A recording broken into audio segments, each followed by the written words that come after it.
Assista Tube Channel. As melhores indicações de conteúdos em um só lugar. Inscreva-se no nosso canal e ative o sininho das notificações para ficar por dentro de tudo. A história começa apresentando Tess Thorne. E olha, é importante entender quem ela é antes de tudo desabar. Tess não é uma mulher frágil. Ela é escritora de romances policiais, daquelas que passam horas criando assassinatos fictícios, vilões cruéis e crimes elaborados. Ela vive sozinha numa casa afastada, no meio de uma região mais rural. A rotina dela é simples: escrever, dar palestras, vender livros e voltar para casa. Vida tranquila, organizada, controlada. Logo no início, vemos Tess indo a um evento literário numa cidade pequena.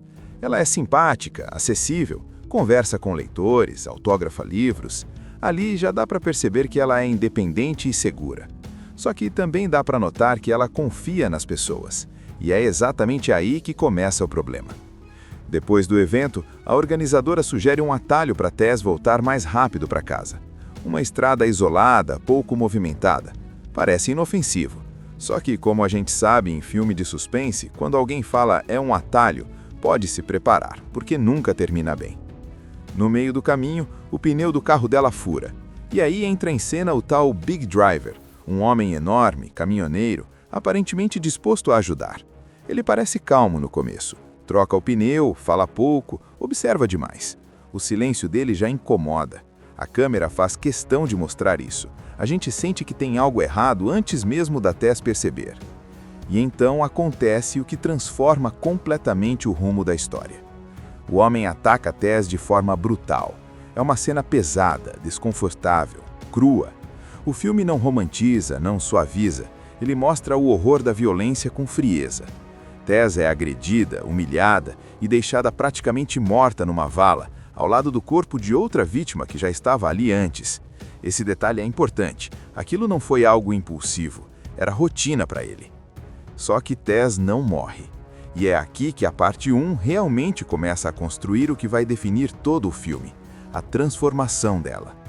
Mesmo ferida, em choque, ela consegue sair da vala. Cambaleando, machucada, emocionalmente destruída, ela volta para o carro e dirige até em casa. E essa volta é angustiante, não é só física, é como se a mente dela estivesse tentando entender o que acabou de acontecer. Quando chega em casa, começa algo muito interessante no filme. Tess começa a conversar com personagens da própria cabeça. São vozes que representam partes dela mesma. Uma delas é a própria personagem que ela escreve nos livros. Outra é uma versão mais racional. É como se a mente dela estivesse fragmentada, tentando sobreviver ao trauma. Ela poderia ir à polícia, poderia contar para alguém, mas o medo, a vergonha, o choque, tudo isso pesa. E o filme mostra exatamente essa luta interna. A gente vê o quanto ela se sente suja, quebrada, culpada, mesmo sem ter culpa nenhuma. Mas tem um momento crucial.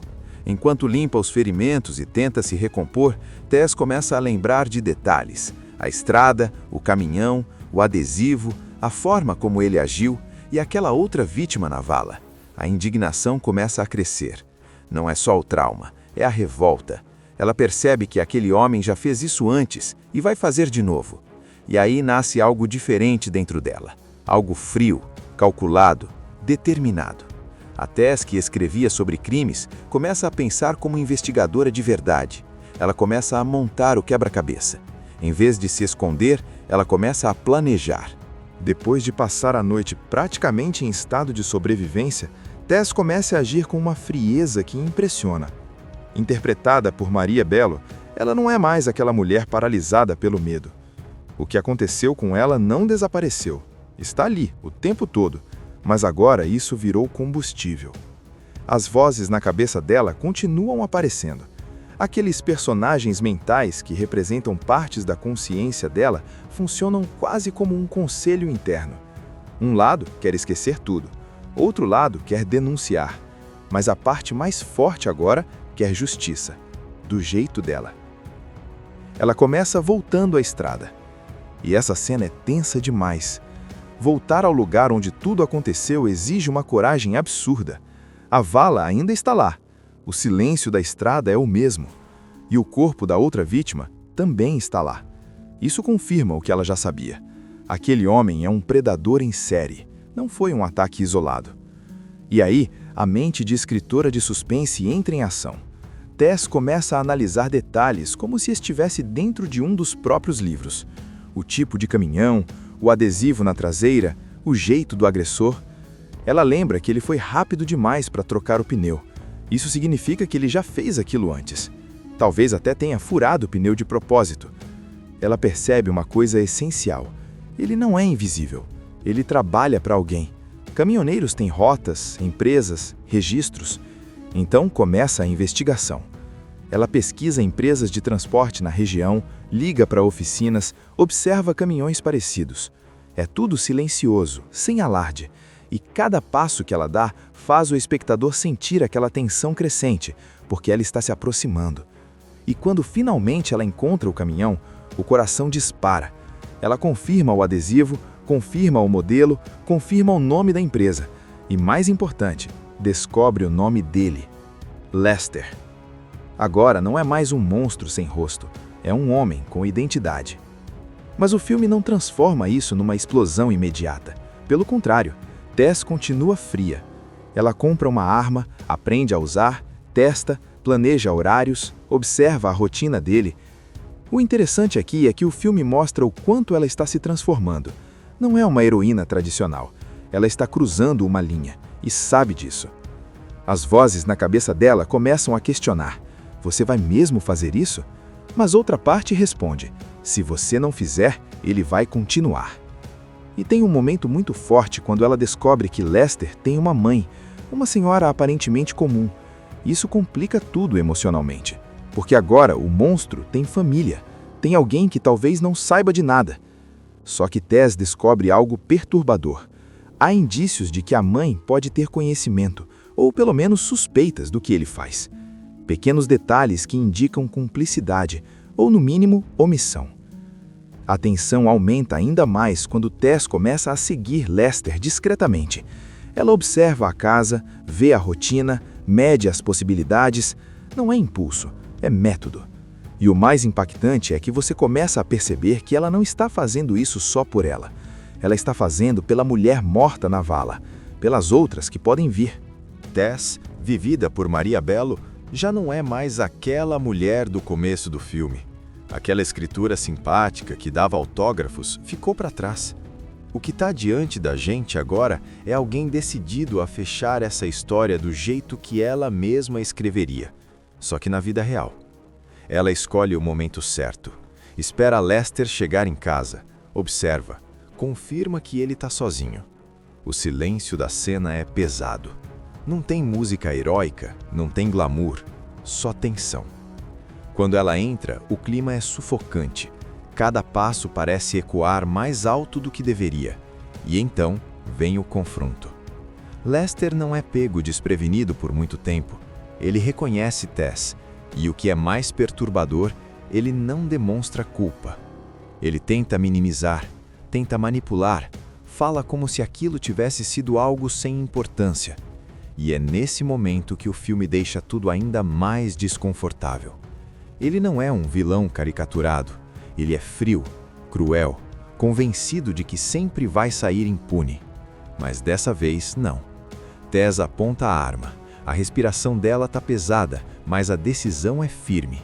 Ele tenta avançar, tenta intimidar. Afinal, ele sempre usou o tamanho e a força como vantagem. Só que agora, ele não está no controle. O disparo acontece rápido, seco, definitivo. E não tem celebração, não tem sensação de vitória, só silêncio. Mas a história ainda não acabou. Lembra da mãe dele? Aquela senhora aparentemente inofensiva? Tess vai até ela, porque durante a investigação ficou claro que existia algo ali, indícios de que a mãe sabia, ou pelo menos escolhia não saber. E o diálogo entre as duas é tenso de um jeito diferente. Não é violência física, é psicológico. A mãe tenta negar, depois tenta justificar, depois tenta desviar, mas aos poucos fica implícito que ela suspeitava, que ignorava sinais, que preferia não enxergar. E isso revolta ainda mais, porque não foi só um homem, foi um sistema de silêncio. Sem fazer alarde, Tess também elimina essa última ponta solta. Não por prazer, não por ódio explosivo, mas como quem fecha um capítulo. Depois disso, ela volta para casa. E o mais interessante é o que acontece dentro dela. As vozes que a acompanhavam começam a desaparecer. Aquelas versões mentais que discutiam, aconselhavam, alertavam, somem, como se a missão tivesse sido cumprida. Mas isso não significa paz. O filme deixa claro que justiça não apaga trauma, não apaga memória, não apaga dor. Tess tenta retomar a rotina, volta ao computador, olha para a tela em branco, e ali está a pergunta silenciosa: quem ela é agora? Ela salvou outras possíveis vítimas, impediu que Lester continuasse, mas cruzou uma linha que não tem retorno. A história começa apresentando Tess Thorne. E olha, é importante entender quem ela é antes de tudo desabar. Tess não é uma mulher frágil. Ela é escritora de romances policiais, daquelas que passam horas criando assassinatos fictícios, vilões cruéis e crimes elaborados.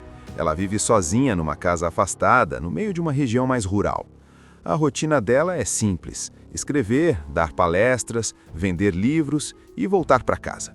Vida tranquila, organizada, controlada. Logo no início, vemos Tess indo a um evento literário numa cidade pequena. Ela é simpática, acessível, conversa com leitores, autógrafa livros. Ali já dá para perceber que ela é independente e segura. Só que também dá para notar que ela confia nas pessoas. E é exatamente aí que começa o problema. Depois do evento, a organizadora sugere um atalho para Tess voltar mais rápido para casa. Uma estrada isolada, pouco movimentada. Parece inofensivo. Só que, como a gente sabe em filme de suspense, quando alguém fala é um atalho, pode se preparar, porque nunca termina bem. No meio do caminho, o pneu do carro dela fura.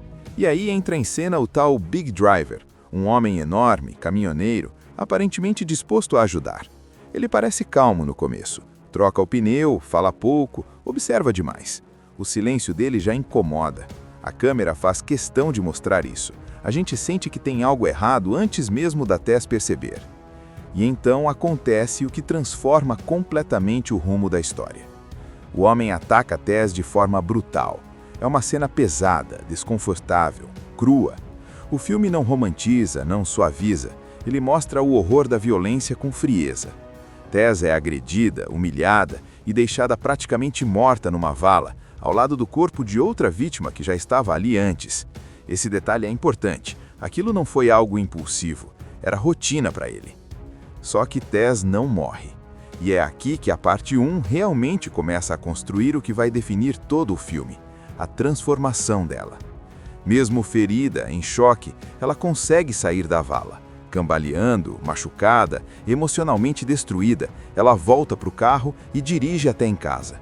E essa volta é angustiante, não é só física, é como se a mente dela estivesse tentando entender o que acabou de acontecer. Quando chega em casa, começa algo muito interessante no filme. Tess começa a conversar com personagens da própria cabeça. São vozes que representam partes dela mesma. Uma delas é a própria personagem que ela escreve nos livros. Outra é uma versão mais racional. É como se a mente dela estivesse fragmentada, tentando sobreviver ao trauma. Ela poderia ir à polícia, poderia contar para alguém, mas o medo, a vergonha, o choque, tudo isso pesa. E o filme mostra exatamente essa luta interna. A gente vê o quanto ela se sente suja, quebrada, culpada, mesmo sem ter culpa nenhuma. Mas tem um momento crucial. Enquanto limpa os ferimentos e tenta se recompor, Tess começa a lembrar de detalhes. A estrada, o caminhão, o adesivo, a forma como ele agiu e aquela outra vítima na vala. A indignação começa a crescer. Não é só o trauma, é a revolta. Ela percebe que aquele homem já fez isso antes e vai fazer de novo. E aí nasce algo diferente dentro dela. Algo frio, calculado, determinado. A Tess, que escrevia sobre crimes, começa a pensar como investigadora de verdade. Ela começa a montar o quebra-cabeça. Em vez de se esconder, ela começa a planejar. Depois de passar a noite praticamente em estado de sobrevivência, Tess começa a agir com uma frieza que impressiona. Interpretada por Maria Bello, ela não é mais aquela mulher paralisada pelo medo. O que aconteceu com ela não desapareceu. Está ali, o tempo todo, mas agora isso virou combustível. As vozes na cabeça dela continuam aparecendo. Aqueles personagens mentais que representam partes da consciência dela funcionam quase como um conselho interno. Um lado quer esquecer tudo, outro lado quer denunciar, mas a parte mais forte agora quer justiça, do jeito dela. Ela começa voltando à estrada. E essa cena é tensa demais. Voltar ao lugar onde tudo aconteceu exige uma coragem absurda. A vala ainda está lá. O silêncio da estrada é o mesmo. E o corpo da outra vítima também está lá. Isso confirma o que ela já sabia. Aquele homem é um predador em série. Não foi um ataque isolado. E aí, a mente de escritora de suspense entra em ação. Tess começa a analisar detalhes como se estivesse dentro de um dos próprios livros. O tipo de caminhão, o adesivo na traseira, o jeito do agressor. Ela lembra que ele foi rápido demais para trocar o pneu. Isso significa que ele já fez aquilo antes. Talvez até tenha furado o pneu de propósito. Ela percebe uma coisa essencial. Ele não é invisível. Ele trabalha para alguém. Caminhoneiros têm rotas, empresas, registros. Então começa a investigação. Ela pesquisa empresas de transporte na região, liga para oficinas, observa caminhões parecidos. É tudo silencioso, sem alarde. E cada passo que ela dá faz o espectador sentir aquela tensão crescente, porque ela está se aproximando. E quando finalmente ela encontra o caminhão, o coração dispara. Ela confirma o adesivo, confirma o modelo, confirma o nome da empresa. E mais importante, descobre o nome dele: Lester. Agora não é mais um monstro sem rosto, é um homem com identidade. Mas o filme não transforma isso numa explosão imediata. Pelo contrário, Tess continua fria. Ela compra uma arma, aprende a usar, testa, planeja horários, observa a rotina dele. O interessante aqui é que o filme mostra o quanto ela está se transformando. Não é uma heroína tradicional. Ela está cruzando uma linha e sabe disso. As vozes na cabeça dela começam a questionar: você vai mesmo fazer isso? Mas outra parte responde: se você não fizer, ele vai continuar. E tem um momento muito forte quando ela descobre que Lester tem uma mãe, uma senhora aparentemente comum. Isso complica tudo emocionalmente, porque agora o monstro tem família, tem alguém que talvez não saiba de nada. Só que Tess descobre algo perturbador. Há indícios de que a mãe pode ter conhecimento, ou pelo menos suspeitas do que ele faz. Pequenos detalhes que indicam cumplicidade, ou no mínimo, omissão. A tensão aumenta ainda mais quando Tess começa a seguir Lester discretamente. Ela observa a casa, vê a rotina, mede as possibilidades. Não é impulso, é método. E o mais impactante é que você começa a perceber que ela não está fazendo isso só por ela. Ela está fazendo pela mulher morta na vala, pelas outras que podem vir. Tess, vivida por Maria Bello, já não é mais aquela mulher do começo do filme. Aquela escritura simpática que dava autógrafos ficou para trás. O que está diante da gente agora é alguém decidido a fechar essa história do jeito que ela mesma escreveria, só que na vida real. Ela escolhe o momento certo, espera Lester chegar em casa, observa, confirma que ele está sozinho. O silêncio da cena é pesado. Não tem música heróica, não tem glamour, só tensão. Quando ela entra, o clima é sufocante. Cada passo parece ecoar mais alto do que deveria. E então vem o confronto. Lester não é pego desprevenido por muito tempo. Ele reconhece Tess. E o que é mais perturbador, ele não demonstra culpa. Ele tenta minimizar, tenta manipular, fala como se aquilo tivesse sido algo sem importância. E é nesse momento que o filme deixa tudo ainda mais desconfortável. Ele não é um vilão caricaturado. Ele é frio, cruel, convencido de que sempre vai sair impune. Mas dessa vez, não. Tess aponta a arma. A respiração dela está pesada, mas a decisão é firme. Ele tenta avançar, tenta intimidar. Afinal, ele sempre usou o tamanho e a força como vantagem. Só que agora, ele não está no controle. O disparo acontece rápido, seco, definitivo. E não tem celebração, não tem sensação de vitória, só silêncio. Mas a história ainda não acabou. Lembra da mãe dele? Aquela senhora aparentemente inofensiva? Tess vai até ela, porque durante a investigação ficou claro que existia algo ali, indícios de que a mãe sabia, ou pelo menos escolhia não saber. E o diálogo entre as duas é tenso de um jeito diferente. Não é violência física, é psicológico. A mãe tenta negar, depois tenta justificar, depois tenta desviar, mas aos poucos fica implícito que ela suspeitava, que ignorava sinais, que preferia não enxergar. E isso revolta ainda mais, porque não foi só um homem, foi um sistema de silêncio. Sem fazer alarde, Tess também elimina essa última ponta solta. Não por prazer, não por ódio explosivo, mas como quem fecha um capítulo. Depois disso, ela volta para casa. E o mais interessante é o que acontece dentro dela. As vozes que a acompanhavam começam a desaparecer. Aquelas versões mentais que discutiam, aconselhavam, alertavam, somem, como se a missão tivesse sido cumprida. Mas isso não significa paz. O filme deixa claro que justiça não apaga trauma, não apaga memória, não apaga dor. Tess tenta retomar a rotina, volta ao computador, olha para a tela em branco, e ali está a pergunta silenciosa: quem ela é agora? Ela salvou outras possíveis vítimas, impediu que Lester continuasse, mas cruzou uma linha que não tem retorno. A história começa apresentando Tess Thorne. E olha, é importante entender quem ela é antes de tudo desabar. Tess não é uma mulher frágil. Ela é escritora de romances policiais, daquelas que passam horas criando assassinatos fictícios, vilões cruéis e crimes elaborados. Ela vive sozinha numa casa afastada, no meio de uma região mais rural. A rotina dela é simples: escrever, dar palestras, vender livros e voltar para casa.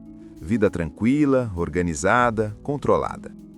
Logo no início, vemos Tess indo a um evento literário numa cidade pequena. Ela é simpática, acessível, conversa com leitores, autógrafa livros. Ali já dá para perceber que ela é independente e segura. Só que também dá para notar que ela confia nas pessoas. E é exatamente aí que começa o problema. Depois do evento, a organizadora sugere um atalho para Tess voltar mais rápido para casa. Uma estrada isolada, pouco movimentada. Parece inofensivo. Só que, como a gente sabe em filme de suspense, quando alguém fala é um atalho, pode se preparar, porque nunca termina bem. No meio do caminho, o pneu do carro dela fura. E aí entra em cena o tal Big Driver, um homem enorme, caminhoneiro, aparentemente disposto a ajudar. Ele parece calmo no começo. Troca o pneu, fala pouco, observa demais. O silêncio dele já incomoda. A câmera faz questão de mostrar isso. A gente sente que tem algo errado antes mesmo da Tess perceber. E então acontece o que transforma completamente o rumo da história. O homem ataca Tess de forma brutal. É uma cena pesada, desconfortável, crua. O filme não romantiza, não suaviza. Ele mostra o horror da violência com frieza. Tess é agredida, humilhada e deixada praticamente morta numa vala, ao lado do corpo de outra vítima que já estava ali antes. Esse detalhe é importante. Aquilo não foi algo impulsivo, era rotina para ele. Só que Tess não morre. E é aqui que a parte 1 realmente começa a construir o que vai definir todo o filme, a transformação dela. Mesmo ferida, em choque, ela consegue sair da vala. Cambaleando, machucada, emocionalmente destruída, ela volta para o carro e dirige até em casa. E essa volta é angustiante, não é só física, é como se a mente dela estivesse tentando entender o que acabou de acontecer. Quando chega em casa, começa algo muito interessante no filme. Tess começa a conversar com personagens da própria cabeça. São vozes que representam partes dela mesma. Uma delas é a própria personagem que ela escreve nos livros. Outra é uma versão mais racional. É como se a mente dela estivesse fragmentada, tentando sobreviver ao trauma. Ela poderia ir à polícia, poderia contar para alguém, mas o medo, a vergonha, o choque, tudo isso pesa. E o filme mostra exatamente essa luta interna. A gente vê o quanto ela se sente suja, quebrada, culpada, mesmo sem ter culpa nenhuma. Mas tem um momento crucial. Enquanto limpa os ferimentos e tenta se recompor, Tess começa a lembrar de detalhes. A estrada, o caminhão, o adesivo, a forma como ele agiu e aquela outra vítima na vala. A indignação começa a crescer. Não é só o trauma, é a revolta. Ela percebe que aquele homem já fez isso antes e vai fazer de novo. E aí nasce algo diferente dentro dela. Algo frio, calculado, determinado. A Tess, que escrevia sobre crimes, começa a pensar como investigadora de verdade. Ela começa a montar o quebra-cabeça. Em vez de se esconder, ela começa a planejar. Depois de passar a noite praticamente em estado de sobrevivência, Tess começa a agir com uma frieza que impressiona. Interpretada por Maria Bello, ela não é mais aquela mulher paralisada pelo medo. O que aconteceu com ela não desapareceu. Está ali, o tempo todo, mas agora isso virou combustível. As vozes na cabeça dela continuam aparecendo. Aqueles personagens mentais que representam partes da consciência dela funcionam quase como um conselho interno. Um lado quer esquecer tudo, outro lado quer denunciar, mas a parte mais forte agora quer justiça, do jeito dela. Ela começa voltando à estrada. E essa cena é tensa demais. Voltar ao lugar onde tudo aconteceu exige uma coragem absurda. A vala ainda está lá. O silêncio da estrada é o mesmo. E o corpo da outra vítima também está lá. Isso confirma o que ela já sabia. Aquele homem é um predador em série. Não foi um ataque isolado. E aí, a mente de escritora de suspense entra em ação. Tess começa a analisar detalhes como se estivesse dentro de um dos próprios livros. O tipo de caminhão, o adesivo na traseira, o jeito do agressor. Ela lembra que ele foi rápido demais para trocar o pneu. Isso significa que ele já fez aquilo antes. Talvez até tenha furado o pneu de propósito. Ela percebe uma coisa essencial. Ele não é invisível. Ele trabalha para alguém. Caminhoneiros têm rotas, empresas, registros. Então começa a investigação. Ela pesquisa empresas de transporte na região, liga para oficinas, observa caminhões parecidos. É tudo silencioso, sem alarde. E cada passo que ela dá faz o espectador sentir aquela tensão crescente, porque ela está se aproximando. E quando finalmente ela encontra o caminhão, o coração dispara. Ela confirma o adesivo, confirma o modelo, confirma o nome da empresa. E mais importante, descobre o nome dele: Lester.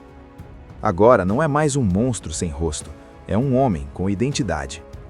Mas o filme não transforma isso numa explosão imediata. Pelo contrário, Tess continua fria. Ela compra uma arma, aprende a usar, testa, planeja horários, observa a rotina dele. O interessante aqui é que o filme mostra o quanto ela está se transformando. Não é uma heroína tradicional. Ela está cruzando uma linha e sabe disso. As vozes na cabeça dela começam a questionar: você vai mesmo fazer isso? Mas outra parte responde: se você não fizer, ele vai continuar. E tem um momento muito forte quando ela descobre que Lester tem uma mãe, uma senhora aparentemente comum. Isso complica tudo emocionalmente, porque agora o monstro tem família, tem alguém que talvez não saiba de nada. Só que Tess descobre algo perturbador.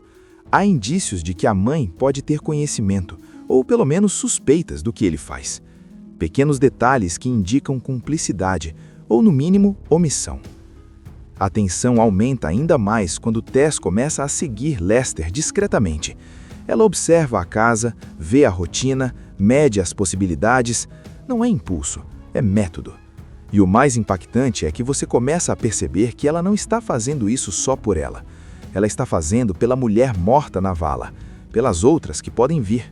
Tess, vivida por Maria Bello, já não é mais aquela mulher do começo do filme. Aquela escritura simpática que dava autógrafos ficou para trás.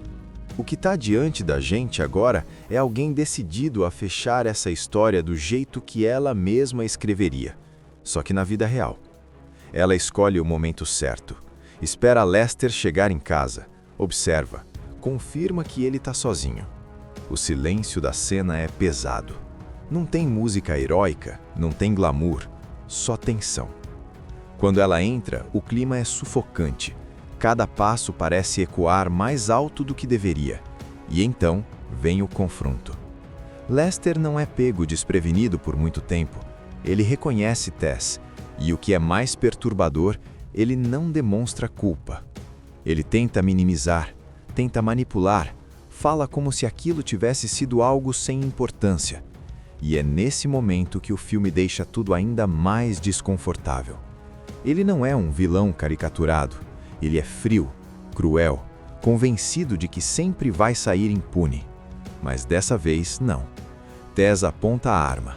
A respiração dela tá pesada, mas a decisão é firme. Ele tenta avançar, tenta intimidar, afinal ele sempre usou o tamanho e a força como vantagem. Só que agora ele não está no controle. O disparo acontece rápido, seco, definitivo. E não tem celebração, não tem sensação de vitória, só silêncio. Mas a história ainda não acabou. Lembra da mãe dele? Aquela senhora aparentemente inofensiva? Tess vai até ela, porque durante a investigação ficou claro que existia algo ali, indícios de que a mãe sabia, ou pelo menos escolhia não saber. E o diálogo entre as duas é tenso de um jeito diferente. Não é violência física, é psicológico. A mãe tenta negar, depois tenta justificar, depois tenta desviar, mas aos poucos fica implícito que ela suspeitava, que ignorava sinais, que preferia não enxergar. E isso revolta ainda mais, porque não foi só um homem, foi um sistema de silêncio. Sem fazer alarde, Tess também elimina essa última ponta solta. Não por prazer, não por ódio explosivo, mas como quem fecha um capítulo. Depois disso, ela volta para casa. E o mais interessante é o que acontece dentro dela. As vozes que a acompanhavam começam a desaparecer. Aquelas versões mentais que discutiam, aconselhavam, alertavam, somem, como se a missão tivesse sido cumprida. Mas isso não significa paz. O filme deixa claro que justiça não apaga trauma, não apaga memória, não apaga dor. Tess tenta retomar a rotina, volta ao computador, olha para a tela em branco, e ali está a pergunta silenciosa: quem ela é agora? Ela salvou outras possíveis vítimas, impediu que Lester continuasse, mas cruzou uma linha que não tem retorno. A história começa apresentando Tess Thorne. E olha, é importante entender quem ela é antes de tudo desabar. Tess não é uma mulher frágil. Ela é escritora de romances policiais, daquelas que passam horas criando assassinatos fictícios, vilões cruéis e crimes elaborados. Ela vive sozinha numa casa afastada, no meio de uma região mais rural. A rotina dela é simples: escrever, dar palestras, vender livros e voltar para casa. Vida tranquila, organizada, controlada. Logo no início, vemos Tess indo a um evento literário numa cidade pequena. Ela é simpática, acessível, conversa com leitores, autógrafa livros. Ali já dá para perceber que ela é independente e segura. Só que também dá para notar que ela confia nas pessoas. E é exatamente aí que começa o problema. Depois do evento, a organizadora sugere um atalho para Tess voltar mais rápido para casa. Uma estrada isolada, pouco movimentada. Parece inofensivo. Só que, como a gente sabe em filme de suspense, quando alguém fala é um atalho, pode se preparar, porque nunca termina bem. No meio do caminho, o pneu do carro dela fura. E aí entra em cena o tal Big Driver, um homem enorme, caminhoneiro, aparentemente disposto a ajudar. Ele parece calmo no começo. Troca o pneu, fala pouco, observa demais. O silêncio dele já incomoda. A câmera faz questão de mostrar isso. A gente sente que tem algo errado antes mesmo da Tess perceber. E então acontece o que transforma completamente o rumo da história. O homem ataca Tess de forma brutal. É uma cena pesada, desconfortável, crua. O filme não romantiza, não suaviza. Ele mostra o horror da violência com frieza. Tess é agredida, humilhada e deixada praticamente morta numa vala, ao lado do corpo de outra vítima que já estava ali antes. Esse detalhe é importante. Aquilo não foi algo impulsivo, era rotina para ele. Só que Tess não morre. E é aqui que a parte 1 realmente começa a construir o que vai definir todo o filme, a transformação dela. Mesmo ferida, em choque, ela consegue sair da vala. Cambaleando, machucada, emocionalmente destruída, ela volta para o carro e dirige até em casa. E essa volta é angustiante, não é só física, é como se a mente dela estivesse tentando entender o que acabou de acontecer. Quando chega em casa, começa algo muito interessante no filme. Tess começa a conversar com personagens da própria cabeça. São vozes que representam partes dela mesma. Uma delas é a própria personagem que ela escreve nos livros. Outra é uma versão mais racional. É como se a mente dela estivesse fragmentada, tentando sobreviver ao trauma. Ela poderia ir à polícia, poderia contar para alguém, mas o medo, a vergonha, o choque, tudo isso pesa. E o filme mostra exatamente essa luta interna. A gente vê o quanto ela se sente suja, quebrada, culpada, mesmo sem ter culpa nenhuma. Mas tem um momento crucial. Enquanto limpa os ferimentos e tenta se recompor, Tess começa a lembrar de detalhes. A estrada, o caminhão, o adesivo, a forma como ele agiu e aquela outra vítima na vala. A indignação começa a crescer. Não é só o trauma, é a revolta. Ela percebe que aquele homem já fez isso antes e vai fazer de novo. E aí nasce algo diferente dentro dela. Algo frio, calculado, determinado. A Tess, que escrevia sobre crimes, começa a pensar como investigadora de verdade. Ela começa a montar o quebra-cabeça. Em vez de se esconder, ela começa a planejar. Depois de passar a noite praticamente em estado de sobrevivência, Tess começa a agir com uma frieza que impressiona. Interpretada por Maria Bello, ela não é mais aquela mulher paralisada pelo medo. O que aconteceu com ela não desapareceu. Está ali, o tempo todo, mas agora isso virou combustível. As vozes na cabeça dela continuam aparecendo. Aqueles personagens mentais que representam partes da consciência dela funcionam quase como um conselho interno. Um lado quer esquecer tudo, outro lado quer denunciar, mas a parte mais forte agora quer justiça, do jeito dela. Ela começa voltando à estrada. E essa cena é tensa demais. Voltar ao lugar onde tudo aconteceu exige uma coragem absurda. A vala ainda está lá. O silêncio da estrada é o mesmo. E o corpo da outra vítima também está lá. Isso confirma o que ela já sabia. Aquele homem é um predador em série. Não foi um ataque isolado. E aí, a mente de escritora de suspense entra em ação. Tess começa a analisar detalhes como se estivesse dentro de um dos próprios livros. O tipo de caminhão, o adesivo na traseira, o jeito do agressor. Ela lembra que ele foi rápido demais para trocar o pneu. Isso significa que ele já fez aquilo antes. Talvez até tenha furado o pneu de propósito. Ela percebe uma coisa essencial. Ele não é invisível. Ele trabalha para alguém. Caminhoneiros têm rotas, empresas, registros. Então começa a investigação. Ela pesquisa empresas de transporte na região, liga para oficinas, observa caminhões parecidos. É tudo silencioso, sem alarde.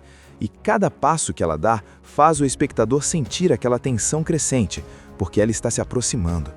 E quando finalmente ela encontra o caminhão, o coração dispara. Ela confirma o adesivo, confirma o modelo, confirma o nome da empresa.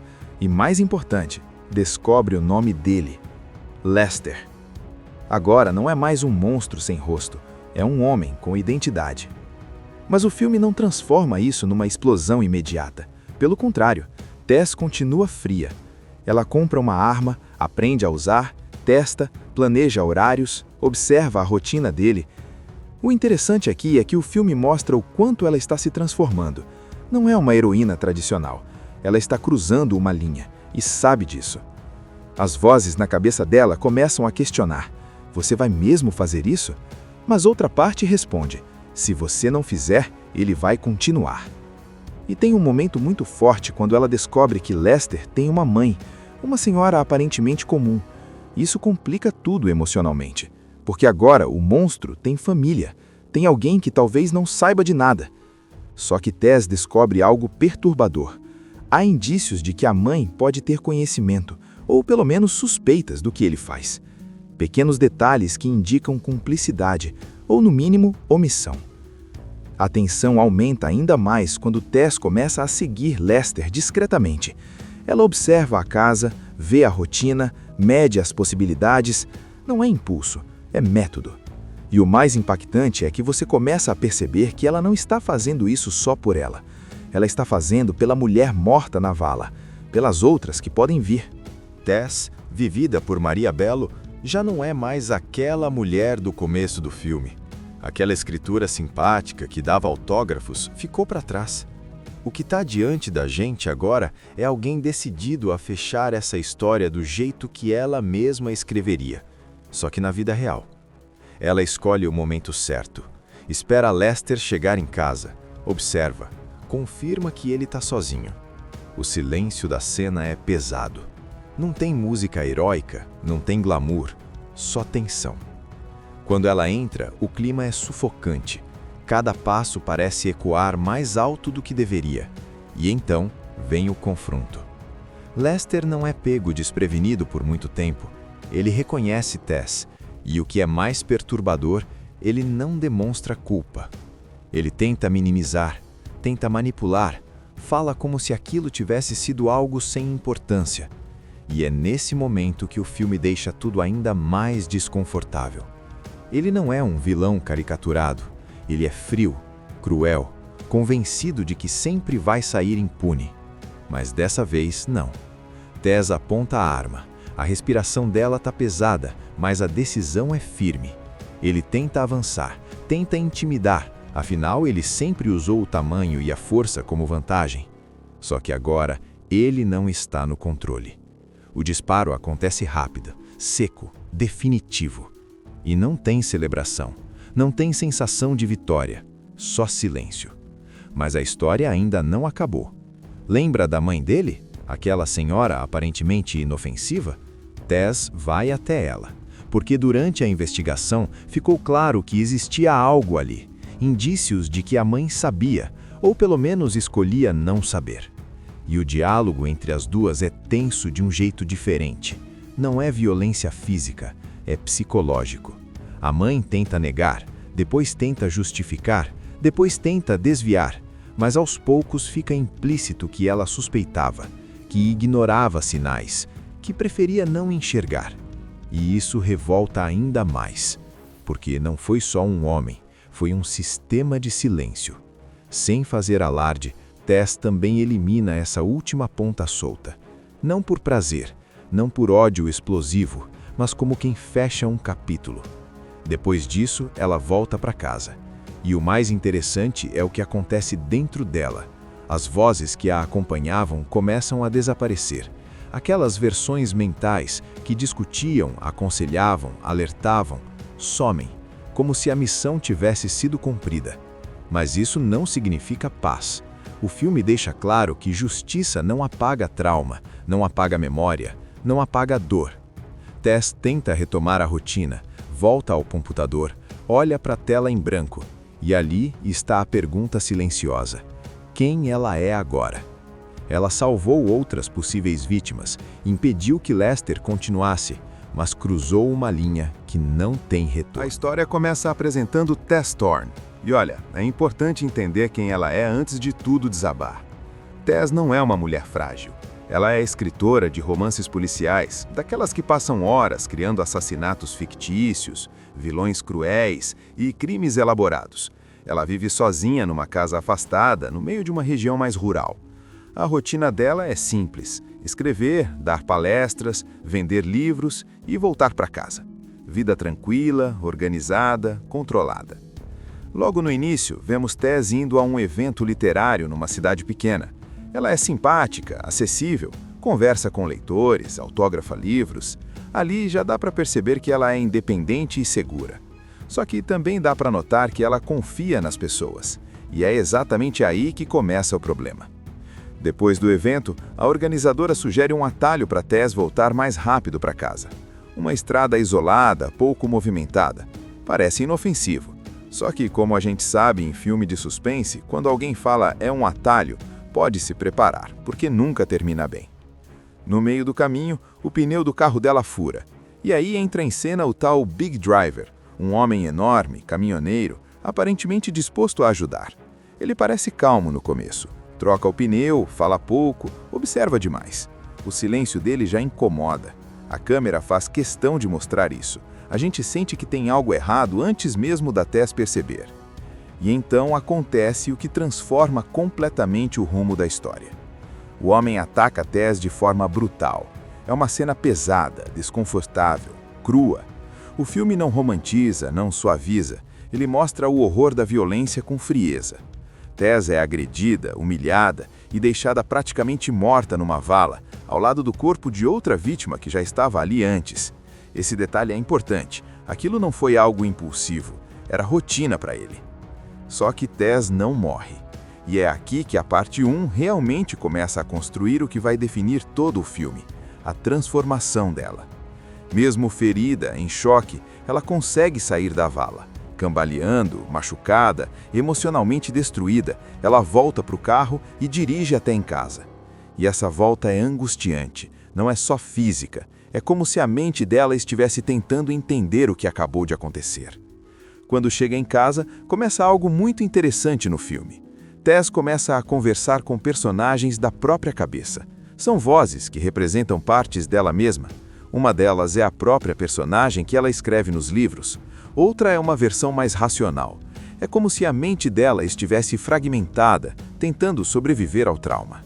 Ela poderia ir à polícia, poderia contar para alguém, mas o medo, a vergonha, o choque, tudo isso pesa. E o filme mostra exatamente essa luta interna. A gente vê o quanto ela se sente suja, quebrada, culpada, mesmo sem ter culpa nenhuma. Mas tem um momento crucial.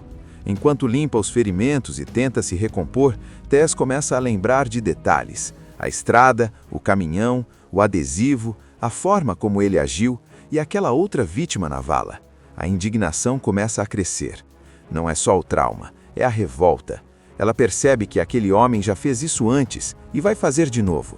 E aí nasce algo diferente dentro dela. Algo frio, calculado, determinado. A Tess, que escrevia sobre crimes, começa a pensar como investigadora de verdade. Ela começa a montar o quebra-cabeça. Em vez de se esconder, ela começa a planejar. Depois de passar a noite praticamente em estado de sobrevivência, Tess começa a agir com uma frieza que impressiona. Interpretada por Maria Bello, ela não é mais aquela mulher paralisada pelo medo. O que aconteceu com ela não desapareceu. Está ali, o tempo todo. Mas agora isso virou combustível. As vozes na cabeça dela continuam aparecendo. Aqueles personagens mentais que representam partes da consciência dela funcionam quase como um conselho interno. Um lado quer esquecer tudo, outro lado quer denunciar. Mas a parte mais forte agora quer justiça, do jeito dela. Ela começa voltando à estrada. E essa cena é tensa demais. Voltar ao lugar onde tudo aconteceu exige uma coragem absurda. A vala ainda está lá. O silêncio da estrada é o mesmo. E o corpo da outra vítima também está lá. Isso confirma o que ela já sabia. Aquele homem é um predador em série. Não foi um ataque isolado. E aí, a mente de escritora de suspense entra em ação. Tess começa a analisar detalhes como se estivesse dentro de um dos próprios livros. O tipo de caminhão, o adesivo na traseira, o jeito do agressor. Ela lembra que ele foi rápido demais para trocar o pneu. Isso significa que ele já fez aquilo antes. Talvez até tenha furado o pneu de propósito. Ela percebe uma coisa essencial. Ele não é invisível. Ele trabalha para alguém. Caminhoneiros têm rotas, empresas, registros. Então começa a investigação. Ela pesquisa empresas de transporte na região, liga para oficinas, observa caminhões parecidos. É tudo silencioso, sem alarde. E cada passo que ela dá faz o espectador sentir aquela tensão crescente, porque ela está se aproximando. E quando finalmente ela encontra o caminhão, o coração dispara. Ela confirma o adesivo, confirma o modelo, confirma o nome da empresa. E mais importante, descobre o nome dele: Lester. Agora não é mais um monstro sem rosto, é um homem com identidade. Mas o filme não transforma isso numa explosão imediata. Pelo contrário, Tess continua fria. Ela compra uma arma, aprende a usar, testa, planeja horários, observa a rotina dele. O interessante aqui é que o filme mostra o quanto ela está se transformando. Não é uma heroína tradicional. Ela está cruzando uma linha e sabe disso. As vozes na cabeça dela começam a questionar: você vai mesmo fazer isso? Mas outra parte responde: se você não fizer, ele vai continuar. E tem um momento muito forte quando ela descobre que Lester tem uma mãe, uma senhora aparentemente comum. Isso complica tudo emocionalmente, porque agora o monstro tem família, tem alguém que talvez não saiba de nada. Só que Tess descobre algo perturbador. Há indícios de que a mãe pode ter conhecimento, ou pelo menos suspeitas do que ele faz. Pequenos detalhes que indicam cumplicidade, ou no mínimo, omissão. A tensão aumenta ainda mais quando Tess começa a seguir Lester discretamente. Ela observa a casa, vê a rotina, mede as possibilidades. Não é impulso, é método. E o mais impactante é que você começa a perceber que ela não está fazendo isso só por ela. Ela está fazendo pela mulher morta na vala, pelas outras que podem vir. Tess, vivida por Maria Bello, já não é mais aquela mulher do começo do filme. Aquela escritura simpática que dava autógrafos ficou para trás. O que está diante da gente agora é alguém decidido a fechar essa história do jeito que ela mesma escreveria, só que na vida real. Ela escolhe o momento certo, espera Lester chegar em casa, observa, confirma que ele está sozinho. O silêncio da cena é pesado. Não tem música heróica, não tem glamour, só tensão. Quando ela entra, o clima é sufocante. Cada passo parece ecoar mais alto do que deveria. E então vem o confronto. Lester não é pego desprevenido por muito tempo. Ele reconhece Tess. E o que é mais perturbador, ele não demonstra culpa. Ele tenta minimizar, tenta manipular, fala como se aquilo tivesse sido algo sem importância. E é nesse momento que o filme deixa tudo ainda mais desconfortável. Ele não é um vilão caricaturado. Ele é frio, cruel, convencido de que sempre vai sair impune. Mas dessa vez, não. Tess aponta a arma. A respiração dela está pesada, mas a decisão é firme. Ele tenta avançar, tenta intimidar. Afinal, ele sempre usou o tamanho e a força como vantagem. Só que agora, ele não está no controle. O disparo acontece rápido, seco, definitivo. E não tem celebração, não tem sensação de vitória, só silêncio. Mas a história ainda não acabou. Lembra da mãe dele? Aquela senhora aparentemente inofensiva? Tess vai até ela, porque durante a investigação ficou claro que existia algo ali, indícios de que a mãe sabia, ou pelo menos escolhia não saber. E o diálogo entre as duas é tenso de um jeito diferente. Não é violência física, é psicológico. A mãe tenta negar, depois tenta justificar, depois tenta desviar, mas aos poucos fica implícito que ela suspeitava, que ignorava sinais, que preferia não enxergar. E isso revolta ainda mais, porque não foi só um homem, foi um sistema de silêncio. Sem fazer alarde, Tess também elimina essa última ponta solta. Não por prazer, não por ódio explosivo, mas como quem fecha um capítulo. Depois disso, ela volta para casa. E o mais interessante é o que acontece dentro dela. As vozes que a acompanhavam começam a desaparecer. Aquelas versões mentais que discutiam, aconselhavam, alertavam, somem, como se a missão tivesse sido cumprida. Mas isso não significa paz. O filme deixa claro que justiça não apaga trauma, não apaga memória, não apaga dor. Tess tenta retomar a rotina, volta ao computador, olha para a tela em branco, e ali está a pergunta silenciosa: quem ela é agora?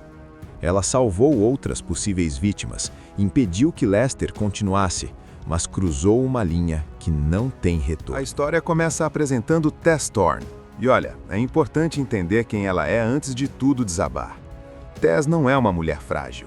Ela é escritora de romances policiais, daquelas que passam horas criando assassinatos fictícios, vilões cruéis e crimes elaborados.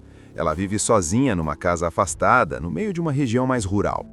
A rotina dela é simples: escrever, dar palestras, vender livros e voltar para casa. Vida tranquila, organizada, controlada. Logo no início, vemos Tess indo a um evento literário numa cidade pequena. Ela é simpática, acessível, conversa com leitores, autógrafa livros. Ali já dá para perceber que ela é independente e segura. Só que também dá para notar que ela confia nas pessoas. E é exatamente aí que começa o problema. Depois do evento, a organizadora sugere um atalho para Tess voltar mais rápido para casa. Uma estrada isolada, pouco movimentada. Parece inofensivo. Só que, como a gente sabe em filme de suspense, quando alguém fala é um atalho, pode se preparar, porque nunca termina bem. No meio do caminho, o pneu do carro dela fura. E aí entra em cena o tal Big Driver, um homem enorme, caminhoneiro, aparentemente disposto a ajudar. Ele parece calmo no começo, troca o pneu, fala pouco, observa demais. O silêncio dele já incomoda. A câmera faz questão de mostrar isso. A gente sente que tem algo errado antes mesmo da Tess perceber. E então acontece o que transforma completamente o rumo da história. O homem ataca a Tess de forma brutal. É uma cena pesada, desconfortável, crua. O filme não romantiza, não suaviza. Ele mostra o horror da violência com frieza. Tess é agredida, humilhada e deixada praticamente morta numa vala, ao lado do corpo de outra vítima que já estava ali antes. Esse detalhe é importante. Aquilo não foi algo impulsivo, era rotina para ele. Só que Tess não morre. E é aqui que a parte 1 realmente começa a construir o que vai definir todo o filme, a transformação dela. Mesmo ferida, em choque, ela consegue sair da vala. Cambaleando, machucada, emocionalmente destruída, ela volta para o carro e dirige até em casa. E essa volta é angustiante, não é só física, é como se a mente dela estivesse tentando entender o que acabou de acontecer. Quando chega em casa, começa algo muito interessante no filme. Tess começa a conversar com personagens da própria cabeça. São vozes que representam partes dela mesma. Uma delas é a própria personagem que ela escreve nos livros. Outra é uma versão mais racional. É como se a mente dela estivesse fragmentada, tentando sobreviver ao trauma. Ela poderia ir à polícia, poderia contar para alguém, mas o medo, a vergonha, o choque, tudo isso pesa. E o filme mostra exatamente essa luta interna. A gente vê o quanto ela se sente suja, quebrada, culpada, mesmo sem ter culpa nenhuma. Mas tem um momento crucial. Enquanto limpa os ferimentos e tenta se recompor, Tess começa a lembrar de detalhes. A estrada, o caminhão, o adesivo, a forma como ele agiu e aquela outra vítima na vala. A indignação começa a crescer. Não é só o trauma, é a revolta. Ela percebe que aquele homem já fez isso antes e vai fazer de novo. E aí nasce algo diferente dentro dela. Algo frio, calculado, determinado. A Tess, que escrevia sobre crimes, começa a pensar como investigadora de verdade. Ela começa a montar o quebra-cabeça. Em vez de se esconder, ela começa a planejar. Depois de passar a noite praticamente em estado de sobrevivência, Tess começa a agir com uma frieza que impressiona. Interpretada por Maria Bello, ela não é mais aquela mulher paralisada pelo medo. O que aconteceu com ela não desapareceu. Está ali, o tempo todo. Mas agora isso virou combustível. As vozes na cabeça dela continuam aparecendo. Aqueles personagens mentais que representam partes da consciência dela funcionam quase como um conselho interno. Um lado quer esquecer tudo, outro lado quer denunciar. Mas a parte mais forte agora quer justiça, do jeito dela. Ela começa voltando à estrada. E essa cena é tensa demais. Voltar ao lugar onde tudo aconteceu exige uma coragem absurda. A vala ainda está lá. O silêncio da estrada é o mesmo. E o corpo da outra vítima também está lá. Isso confirma o que ela já sabia. Aquele homem é um predador em série. Não foi um ataque isolado. E aí, a mente de escritora de suspense entra em ação. Tess começa a analisar detalhes como se estivesse dentro de um dos próprios livros. O tipo de caminhão, o adesivo na traseira, o jeito do agressor. Ela lembra que ele foi rápido demais para trocar o pneu. Isso significa que ele já fez aquilo antes. Talvez até tenha furado o pneu de propósito. Ela percebe uma coisa essencial. Ele não é invisível. Ele trabalha para alguém. Caminhoneiros têm rotas, empresas, registros. Então começa a investigação. Ela pesquisa empresas de transporte na região, liga para oficinas, observa caminhões parecidos. É tudo silencioso, sem alarde. E cada passo que ela dá faz o espectador sentir aquela tensão crescente, porque ela está se aproximando. E quando finalmente ela encontra o caminhão, o coração dispara. Ela confirma o adesivo, confirma o modelo, confirma o nome da empresa. E mais importante, descobre o nome dele: Lester. Agora não é mais um monstro sem rosto, é um homem com identidade. Mas o filme não transforma isso numa explosão imediata. Pelo contrário, Tess continua fria.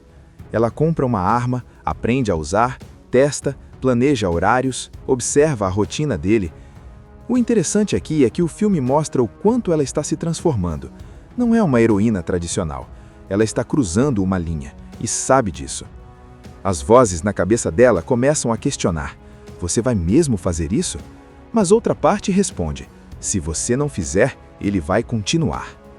E tem um momento muito forte quando ela descobre que Lester tem uma mãe, uma senhora aparentemente comum.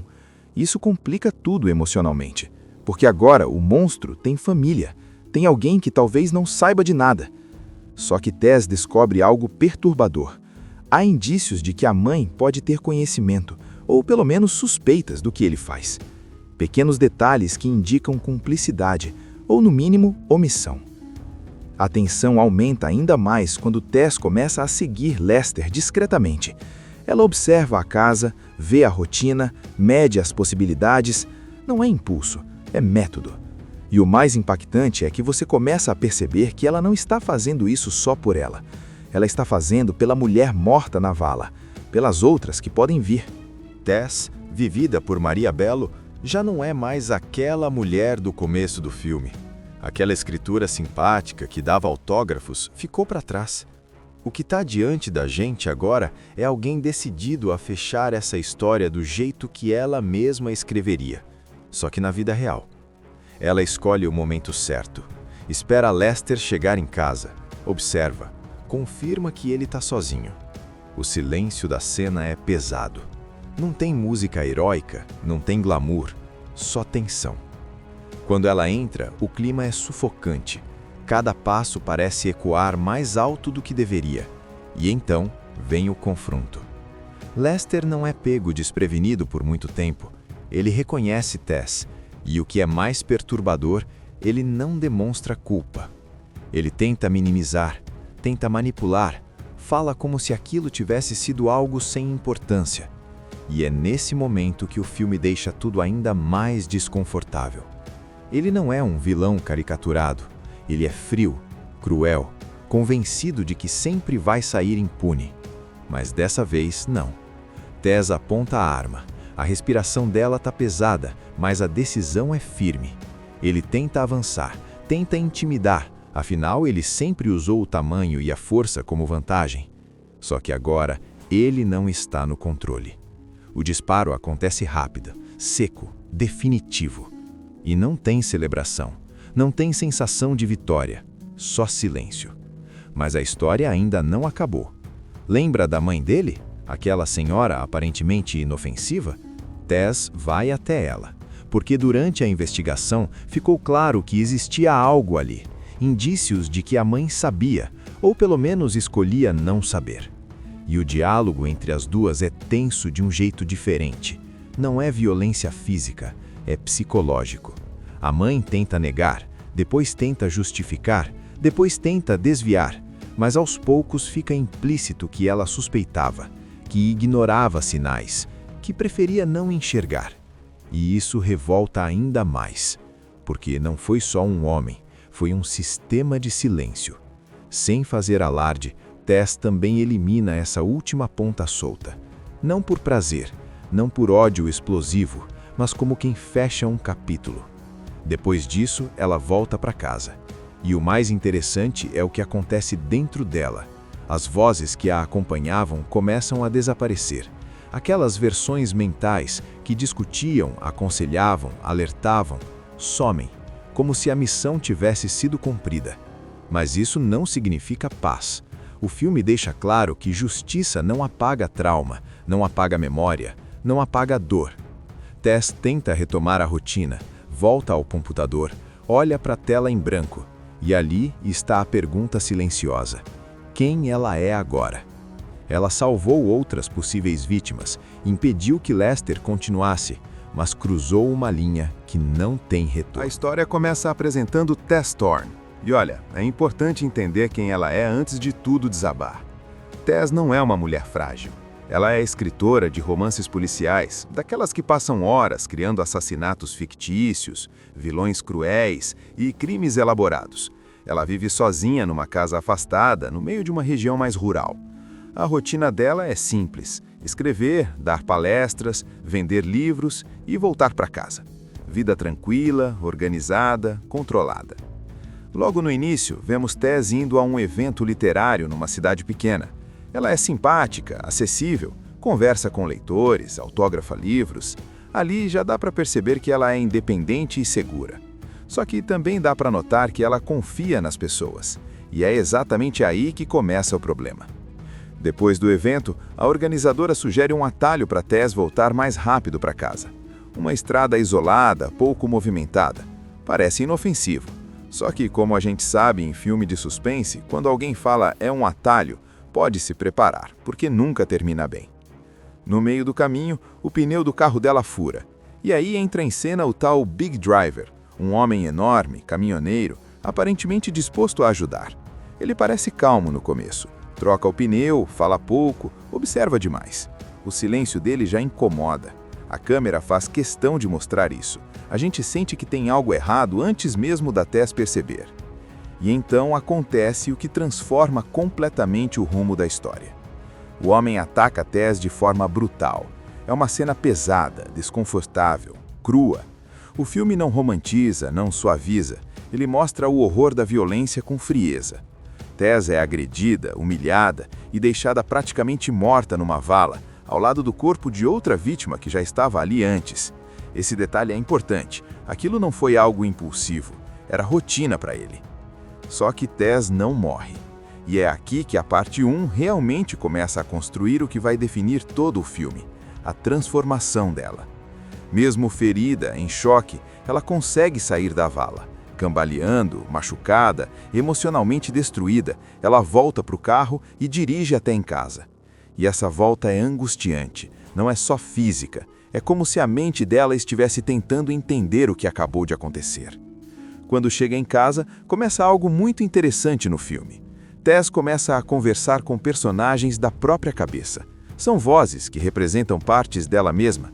Uma delas é a própria personagem que ela escreve nos livros. Outra é uma versão mais racional. É como se a mente dela estivesse fragmentada, tentando sobreviver ao trauma.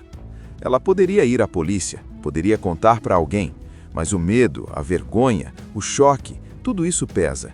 E o filme mostra exatamente essa luta interna. A gente vê o quanto ela se sente suja, quebrada, culpada, mesmo sem ter culpa nenhuma. Mas tem um momento crucial. Enquanto limpa os ferimentos e tenta se recompor, Tess começa a lembrar de detalhes. A estrada, o caminhão, o adesivo, a forma como ele agiu e aquela outra vítima na vala. A indignação começa a crescer.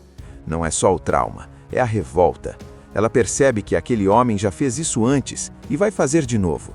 E aí nasce algo diferente dentro dela.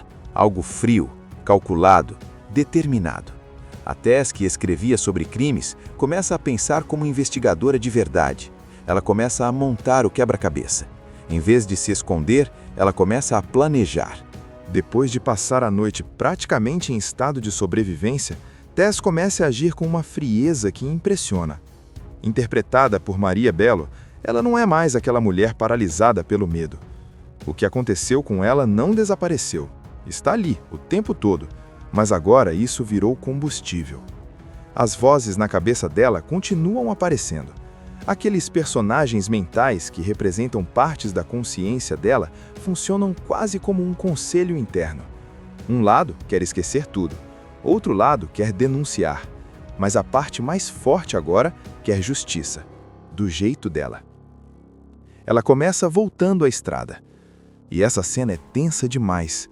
Voltar ao lugar onde tudo aconteceu exige uma coragem absurda. A vala ainda está lá. O silêncio da estrada é o mesmo. E o corpo da outra vítima também está lá. Isso confirma o que ela já sabia. Aquele homem é um predador em série. Não foi um ataque isolado. E aí, a mente de escritora de suspense entra em ação. Tess começa a analisar detalhes como se estivesse dentro de um dos próprios livros. O tipo de caminhão, o adesivo na traseira, o jeito do agressor. Ela lembra que ele foi rápido demais para trocar o pneu. Isso significa que ele já fez aquilo antes. Talvez até tenha furado o pneu de propósito. ela percebe uma coisa essencial. Ele não é invisível. Ele trabalha para alguém. Caminhoneiros têm rotas, empresas, registros. Então começa a investigação. Ela pesquisa empresas de transporte na região, liga para oficinas, observa caminhões parecidos. É tudo silencioso, sem alarde. E cada passo que ela dá faz o espectador sentir aquela tensão crescente, porque ela está se aproximando. E quando finalmente ela encontra o caminhão, o coração dispara. Ela confirma o adesivo, confirma o modelo, confirma o nome da empresa. E mais importante, descobre o nome dele: Lester. Agora não é mais um monstro sem rosto, é um homem com identidade. Mas o filme não transforma isso numa explosão imediata. Pelo contrário, Tess continua fria. Ela compra uma arma, aprende a usar, testa, planeja horários, observa a rotina dele. O interessante aqui é que o filme mostra o quanto ela está se transformando. Não é uma heroína tradicional. Ela está cruzando uma linha e sabe disso. As vozes na cabeça dela começam a questionar: você vai mesmo fazer isso? Mas outra parte responde: se você não fizer, ele vai continuar. E tem um momento muito forte quando ela descobre que Lester tem uma mãe, uma senhora aparentemente comum. Isso complica tudo emocionalmente, porque agora o monstro tem família, tem alguém que talvez não saiba de nada. Só que Tess descobre algo perturbador. Há indícios de que a mãe pode ter conhecimento, ou pelo menos suspeitas do que ele faz. Pequenos detalhes que indicam cumplicidade, ou no mínimo, omissão. A tensão aumenta ainda mais quando Tess começa a seguir Lester discretamente. Ela observa a casa, vê a rotina, mede as possibilidades. Não é impulso, é método. E o mais impactante é que você começa a perceber que ela não está fazendo isso só por ela. Ela está fazendo pela mulher morta na vala, pelas outras que podem vir. Tess, vivida por Maria Bello, já não é mais aquela mulher do começo do filme. Aquela escritura simpática que dava autógrafos ficou para trás. O que está diante da gente agora é alguém decidido a fechar essa história do jeito que ela mesma escreveria, só que na vida real. Ela escolhe o momento certo, espera Lester chegar em casa, observa, confirma que ele está sozinho. O silêncio da cena é pesado.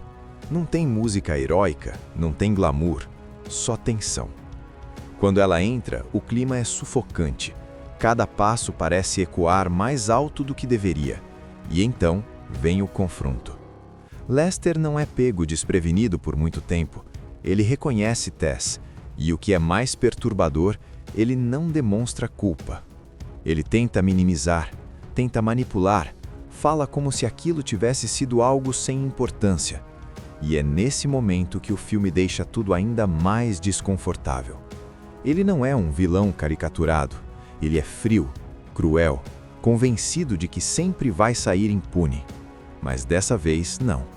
Tess aponta a arma. A respiração dela está pesada, mas a decisão é firme. Ele tenta avançar, tenta intimidar, afinal ele sempre usou o tamanho e a força como vantagem. Só que agora, ele não está no controle. O disparo acontece rápido, seco, definitivo. E não tem celebração, não tem sensação de vitória, só silêncio. Mas a história ainda não acabou. Lembra da mãe dele? Aquela senhora aparentemente inofensiva? Tess vai até ela, porque durante a investigação ficou claro que existia algo ali, indícios de que a mãe sabia, ou pelo menos escolhia não saber. E o diálogo entre as duas é tenso de um jeito diferente. Não é violência física, é psicológico. A mãe tenta negar, depois tenta justificar, depois tenta desviar, mas aos poucos fica implícito que ela suspeitava, que ignorava sinais, que preferia não enxergar. E isso revolta ainda mais, porque não foi só um homem, foi um sistema de silêncio. Sem fazer alarde, Tess também elimina essa última ponta solta. Não por prazer, não por ódio explosivo, mas como quem fecha um capítulo. Depois disso, ela volta para casa. E o mais interessante é o que acontece dentro dela. As vozes que a acompanhavam começam a desaparecer. Aquelas versões mentais que discutiam, aconselhavam, alertavam, somem, como se a missão tivesse sido cumprida. Mas isso não significa paz. O filme deixa claro que justiça não apaga trauma, não apaga memória, não apaga dor. Tess tenta retomar a rotina, volta ao computador, olha para a tela em branco, e ali está a pergunta silenciosa: quem ela é agora? Ela salvou outras possíveis vítimas, impediu que Lester continuasse, mas cruzou uma linha que não tem retorno. Assista Tubi Channel. As melhores indicações de conteúdos em um só lugar. Inscreva-se no nosso canal e ative o sininho das notificações para ficar por dentro de tudo.